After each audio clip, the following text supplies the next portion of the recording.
قطب وقت حضرت سیدنا ابو اسحاق ابراہیم خواص رحمۃ اللہ تعالیٰ علیہ اپنے وقت کے بہت بڑے مشہور ولی اللہ گزرے ہیں.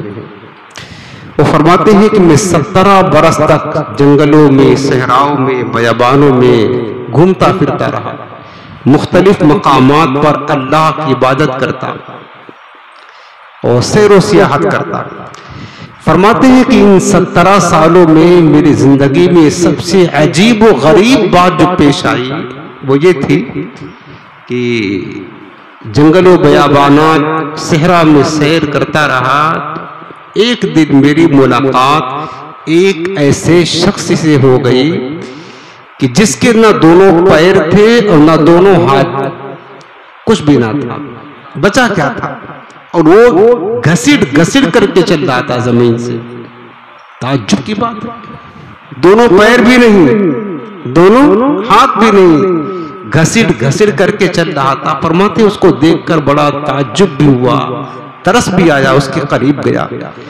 اور جب اس کے قریب گیا میں نے اس سے پوچھا، اس کو میں نے سلام کیا تو اس نے میرا نام لے کر کے مجھے جواب دیا. مجھے اور تعجب ہوا کہ پہلی ملاقات ہے، اس سے پہلے کبھی نہ میں نے اس کو دیکھا نہ اس نے مجھے دیکھا، اس کو میرا نام کیسے معلوم ہو گیا. میں نے پوچھا اللہ کے بندے یہ تو بتا تجھے میرا نام کس نے بتا دیا؟ تو کہنے لگا اسی نے جس نے میری تجھ سے ملاقات کروائی ہے، اسی نے مجھے تیرا نام بتا دیا. فرماتے ہیں کہ میں نے اس سے پوچھا یہ بتاؤ کہاں سے آ رہے ہو اور جانے کا ارادہ کدھر کا ہے؟ تو کہنے لگا کہ میں بخارا سے آ رہا ہوں اور حرمین طیبین جانے کا ارادہ ہے. اللہ اکبر. بخارا یہ رشیا کا ایک ملک شہر ہے، اور جانا کہاں چاہتا ہے؟ کہنے لگا کہ بخارا سے آ رہا ہوں اور جانا چاہتا ہوں مکہ اور مدینہ، حج بیت اللہ کا ارادہ ہے.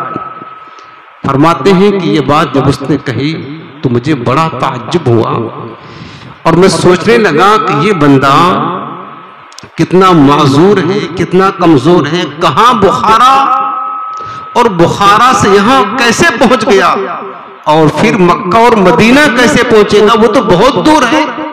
فرماتے ہیں کہ میں ابھی یہ سوچ رہا تھا، انہی خیالوں میں گم تھا. میرے کہے بغیر اس نے میری طرف ایک جلال بھری نگاہ ڈالی اور کہنے لگا اے ابراہیم خواص، کیا تجھے اس بات پر تعجب ہے کہ وہ قادر و قدیر رب جس کی شان ہے ان اللہ علی کل شیء قدیر، وہ قادر و قدیر مولا مجھے یہاں تک کیسے لایا، پھر حرم مکہ اور مدینہ کیسے پہنچائے گا؟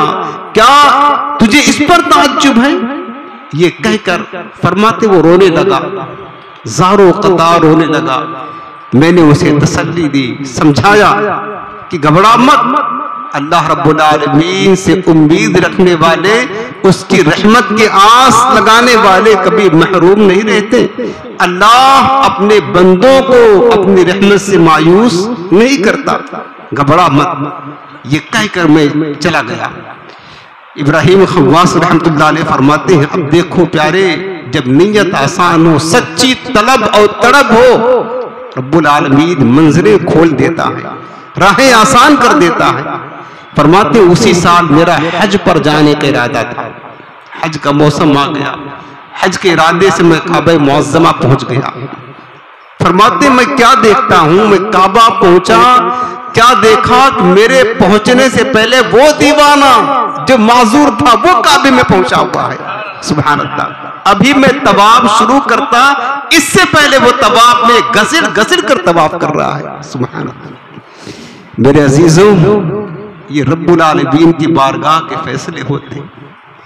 جب کوئی بندہ سچی طلب لے کر کے اس کے گھر کی دیدار کی تمنا رکھتا ہے، دعائیں کرتا ہے، التجائیں کرتا ہے اور جانے کا شوق رکھتا ہے، اللہ رب العالمین اپنے گھر کا دیدار ضرور کرا دیتا ہے.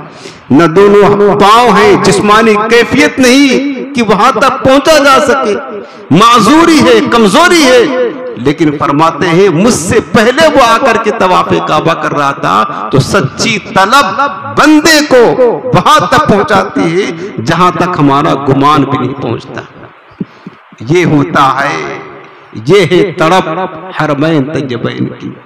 اسی لیے ہم دعائیں کرتے ہیں، یا خدا ایسے اسباب پاؤں، کاش مکے مدینے میں جاؤں، مجھ کو ارمان حج کا بڑا ہے. یا خدا تجھ سے میری دعا ہے.